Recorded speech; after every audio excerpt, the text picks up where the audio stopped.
नमस्कार, मैं हूं नगमा। आप देख रहे हैं सच की पड़ताल। कर्नाटका के चुनाव प्रचार में अचानक बजरंग बली की एंट्री हो गई।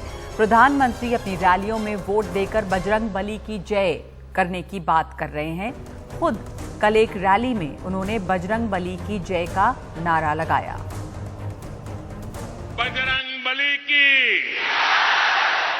बजरंग बली की, बजरंग बली की। दरअसल बजरंग बली के इस आगमन की वजह है कांग्रेस का घोषणा पत्र। कांग्रेस ने कर्नाटका के लिए जारी अपने घोषणा पत्र में कहा है कि कांग्रेस पीएफआई और बजरंग दल जैसे संगठनों और लोगों के खिलाफ सख्त और निर्णायक कार्रवाई करने को प्रतिबद्ध है, क्योंकि हम मानते हैं कि कानून और संविधान पवित्रतम है। बीजेपी और संघ परिवार का पहला ऐतराज इस बात पर नजर आया कि पीएफआई और बजरंग दल को एक ही तराजू पर कैसे तोला जा रहा है। कल से बजरंग दल अपना गुस्सा इस बात पर जता रहा है और आज जबलपुर में बजरंग दल के लोगों ने कांग्रेस के दफ्तर में तोड़फोड़ भी की। कल भी उसके लोग प्रदर्शन करते दिखे। कल से ही बीजेपी इसे कांग्रेस का सेल्फ गोल बता रही है। सर्जिकल स्ट्राइक का विरोध करने वाले, आतंकवादियों को महिमा मंडित करने वाले अब बजरंग दल पर प्रतिबंध लगाने की बात कर रहे हैं। कमलनाथ जी बड़े हनुमान जी के भक्त बनते हैं। प्रतिबंध बजरंग दल पर लगाने की बात कांग्रेस कर रही है। ये सवाल भी पूछा जा रहा है कि क्या राजस्थान और छत्तीसगढ़ जैसे राज्यों में कांग्रेस बजरंग दल पर प्रतिबंध लगाएगी? ठोस जवाब भूपेश बघेल ने दिया। छत्तीसगढ़ में कम गुंडागर्दी कर रहे हैं, हम सब देख रहे हैं। बजरंग दल के सदस्य होने के नाते आपको यह अधिकार नहीं मिल जाता कि आप कानून में हाथ मिले। यदि कोई अपराध हुआ है तो अपराधी को सजा देने की प्रक्रिया है, संविधान में व्यवस्था है। यहां की परिस्थिति के हिसाब से यहां के बजरंगियों ने कुछ गड़बड़ की तो उसको ठीक कर भी दिए हम लोग, है ना। जरूरत पड़ेगी तो यहां भी सोचेंगे, लेकिन अभी वहां की समस्या के हिसाब से उस प्रदेश के जनप्रतिनिधियों ने, हमारी पार्टी के पदाधिकारियों ने जो सोचा है वो उसके हिसाब से अब वहां लागू हो गया तो यहां करेंगे क्या, वहां ऐसा हुआ तो यहां करेंगे क्या। तो जहां की समस्या है उसी हिसाब से कार्रवाई होगी और इस पर राजनीति खूब हो रही है। लेकिन एक बड़ा सवाल इसके पीछे जो है वो ये है कि क्या बजरंग दल और बजरंग बली एक हैं? कर्नाटक में बीजेपी कुछ ऐसा ही साबित करने की कोशिश कर रही है। बीजेपी के वरिष्ठ नेता ईश्वरप्पा ने आज कांग्रेस का घोषणा पत्र फाड़ दिया। कहा कि वो धर्म के खिलाफ कुछ नहीं सुनेंगे। इधर कांग्रेस बार बार कह रही है कि वो बजरंग बली के खिलाफ नहीं है, उन संगठनों के खिलाफ है जो नफरत के बीज बो रहे हैं और अवैध हिंसक कार्रवाई में लगे हैं। डीके शिव कुमार आज यहां तक कह गए कि कांग्रेस हनुमान जी के कई मंदिर बनवाएगी। उसके लोग हनुमान चालीसा भी सुना रहे हैं। श्री गुरु चरण सरोज रज निज मनु मुकुरु सुधारी, बरनउँ रघुबर बिमल जसु जो दायक फल चारी। तो क्या जरूरत है कांग्रेस को हनुमान चालीसा सुनाने की? क्या साबित कर रहे हैं? इस बीच उद्धव ठाकरे ने यह सवाल उठाया है कि क्या चुनावी सभाओं में बजरंग बली का नाम लेना आचार संहिता का उल्लंघन नहीं है। उन्होंने याद दिलाया है कि उनके पिता बाल ठाकरे पर हिंदुत्व के इस्तेमाल के लिए पाबंदी लगाई गई थी। इसलिए सच की पड़ताल में हमारा सवाल है कि क्या बजरंग दल पर पाबंदी की बात बजरंग बली का अपमान है? आपके पास रोज की तरह 3 विकल्प हैं, हाँ, नहीं और कह नहीं सकते। आप क्या सोचते हैं? क्या बजरंग दल पर पाबंदी की बात बजरंग बली का अपमान है? तो आपकी इस पर राय क्या है, दिखाएंगे सच का मीटर में एक ब्रेक के बाद। इस समय हमारे साथ 2 मेहमान जुड़ रहे हैं। राधिका खेड़ा हैं जो प्रवक्ता है कांग्रेस की, और राजीव पांडे प्रवक्ता बीजेपी। बहुत धन्यवाद आप दोनों का। राजीव पांडे, क्या बजरंग दल और बजरंग बली एक हैं? बजरंग दल पर प्रतिबंध की बात कहना बजरंग बली का अपमान क्यों और कैसे है? देखिए, जो लोग बजरंग बली को मानते हैं वो बजरंग दल में काम करते हैं। आपको ये समझना पड़ेगा कि जब चुनाव चल रहा था, बार बार कांग्रेस पार्टी कहती है कि बीजेपी ध्रुवीकरण की राजनीति करती है। बजरंग दल को बैन कर, आपकी सरकार आती है और अगर आप में इतना दम था तो बैन कर देते बजरंग दल को। आपके पुरखों ने कई बार आरएसएस को बैन किया, क्या हुआ? आज पूरे देश में आरएसएस हर जगह है, जहां जाइए वहीं आरएसएस दिखता है। बहुत बार बैन करके देख लिया लोगों ने, क्योंकि सत्य को दबाने से सत्य दबता नहीं है। तो देखिए, इलेक्शन को पोलराइज करने के लिए कांग्रेस ने यह चाल चली। पीएफआई के साथ एक इस्लामिक टेररिस्ट ऑर्गेनाइजेशन के साथ बजरंग दल जैसे राष्ट्रवादी संगठन का नाम डाल करके केवल इलेक्शन में जो वहां पर एक पर्टिकुलर कम्युनिटी का 15% वोट है उसको कैप्चर करने ठीक के है। लिए। राजीव जी, आपने कहा कि बहुत बड़ी आपत्ति है कि पीएफआई के साथ एक ही तराजू में से क्यों तोला गया। बजरंग दल पर कई तरह के आरोप लगे हैं। 2008 में चर्चों पर हमले हुए, आरोप की बात करूं, जांच कमेटी ने बजरंग दल का नाम आया। 2018 में गो तस्करी के नाम पर हुई एक हत्या में बजरंग दल के 3 लोग गिरफ्तार हुए। तो बजरंग दल में काम करने वाले सभी लोग बजरंग बली के भक्त हैं। अगर ऐसा है तो इस तरह के चीजों में नाम क्यों आता है उनका? नगमा जी, मैं जवाब दे रहा हूं। बहुत अच्छा सवाल उठाया आप, बहुत बहुत धन्यवाद आपका कि आपने सवाल मुझे पूछा। देखिए, बजरंग दल में कई लोग, कई जो क्रिमिनल्स होते हैं वो भी किसी संगठन को ज्वाइन कर सकते हैं। मैं नहीं कह रहा हूं, तो हो सकता है कि कोई व्यक्ति, जो आपने 2 केस बताया, आपने 2 केस, लेकिन इन दोनों केसेस को आप कोई गैंग बना करके नहीं दिखा सकते। लेकिन मैं पीएफआई के बारे में आपको बता सकता हूं कि सेम मोडस ऑपरेंडी से हिंदुओं की हत्या उत्तर प्रदेश में होती है, वही झारखंड में, झारखंड की सरकार ने बैन किया था पीएफआई को।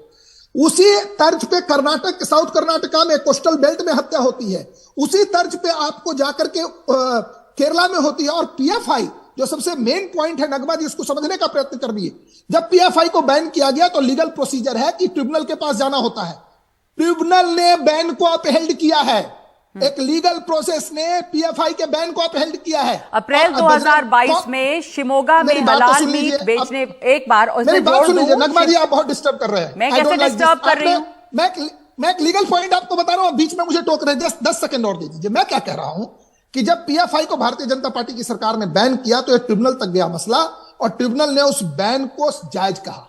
पहली बात, क्या कोई व्यक्ति, कांग्रेस में एक से एक चोर भरे हुए हैं, तो हम कहें कि कांग्रेस को बैन कर देंगे? कांग्रेस के अध्यक्ष बेल पर हैं। ठीक है, अगर आपकी बात पूरी हो गई तो मैं इस समय राधिका खेड़ा को भी इसमें शामिल करना चाहूंगी। और मैं जोड़ना चाहती थी कि अप्रैल, एक सेकंड सर, सुन लिया आपकी बात, आप ही को समय दिया, पहले आपकी बात सुनी, जवाब सुनिए।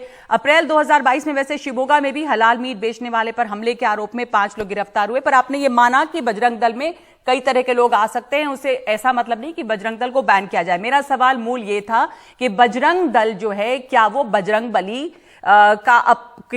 बजरंग दल के बारे में कुछ भी कहना क्या बजरंग बली का अपमान है? क्यों?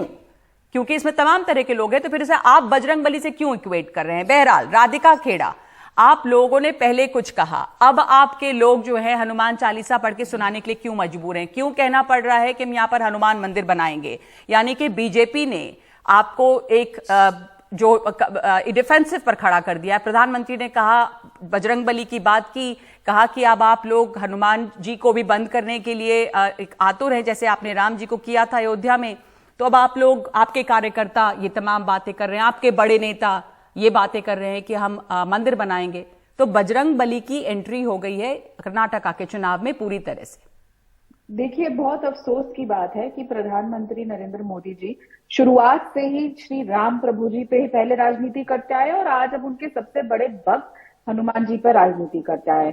ये बार बार मोदी जी कह रहे हैं कि हमने ताले में बंद करके रखा राम जी को। अरे, राजीव गांधी जी ने ही ताला खोला था जाके।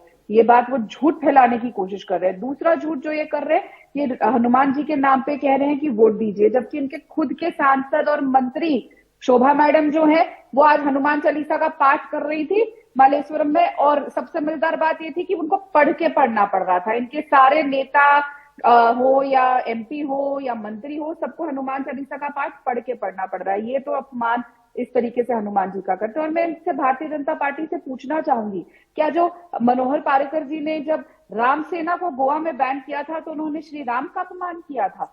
अच्छा हुआ उन्होंने आज यहाँ पे प्रधानमंत्री जी ने हनुमान जी के साथ बजरंग दल को जो इक्वेट किया है। इसका मतलब जब उन्होंने 2014 में 20 अगस्त को बैन किया था राम सेना को, और उसके बाद फिर 2020 में बैन किया था। इसका मतलब ये बार बार राम जी का अपमान करते हैं। और जिस तरीके से इन्होंने शिवसेना के साथ किया, जिस तरीके से शिवसेना को तोड़ने का काम किया, इन्होंने शिव जी का अपमान किया। राजीव जी, इसका जवाब दे दीजिए। इंटरेस्टिंग सवाल है ये। राजीव जी, तो चर्चा नहीं, राधिका आपने अच्छा पॉइंट उठाया। राजीव जी आप जवाब दे दीजिएगा, अगर राम सेना को बैन किया था, क्या राम जी का अपमान है?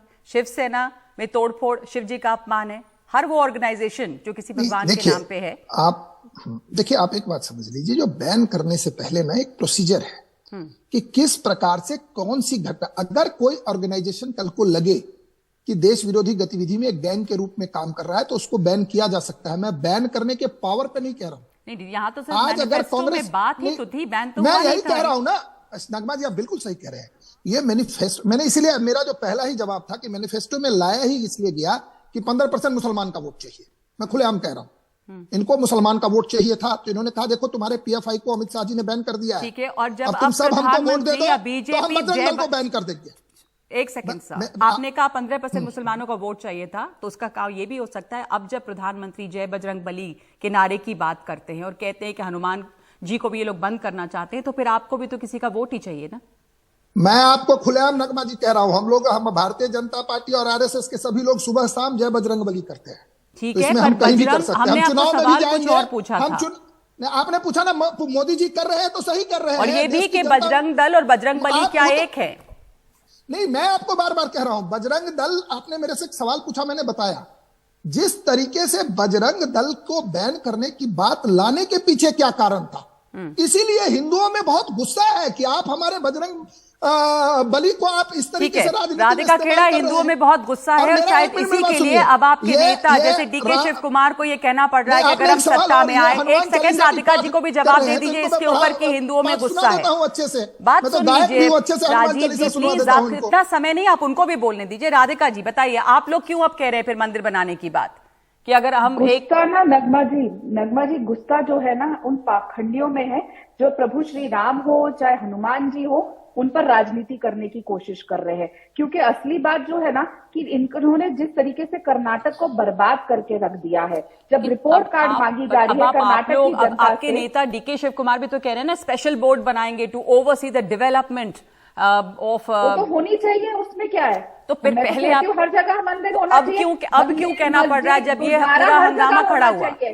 क्योंकि मैं आपको बताती हूँ, ये तो इवेंचुअली होना था, जरूरी तो नहीं है कि इनकी वजह से हो रहा है, लेकिन मैं बोलना चाहूंगी लग तो यही रहा है कि इनकी वजह से हो रहा है। देखिए, हम हनुमान चालीसा का पाठ करते हैं, लेकिन जो भारतीय जनता पार्टी और मोदी जी है, उनके सारे नेता किसका पाठ करते हैं? 40% कमिश्नर सरकार का पाठ करते हैं।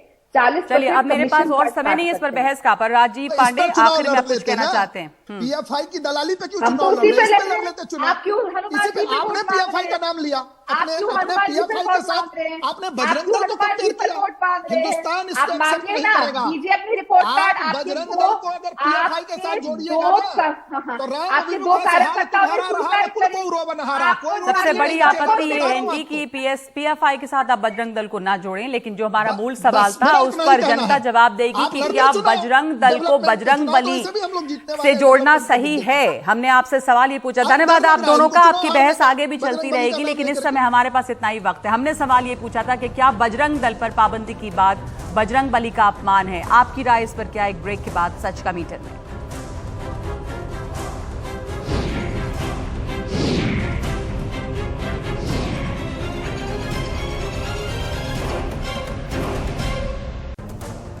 तो अब सच का मीटर यानी आपकी राय का वक्त। हमने सवाल पूछा क्या बजरंग दल पर पाबंदी की बात बजरंग बली का अपमान है, और इसके जवाब में 33,000 लोगों की राय हम तक आई है, जिनमें से 87% यानी 87% लोग मानते हैं कि नहीं, बजरंग बल पर पाबंदी बजरंग बली का अपमान नहीं है।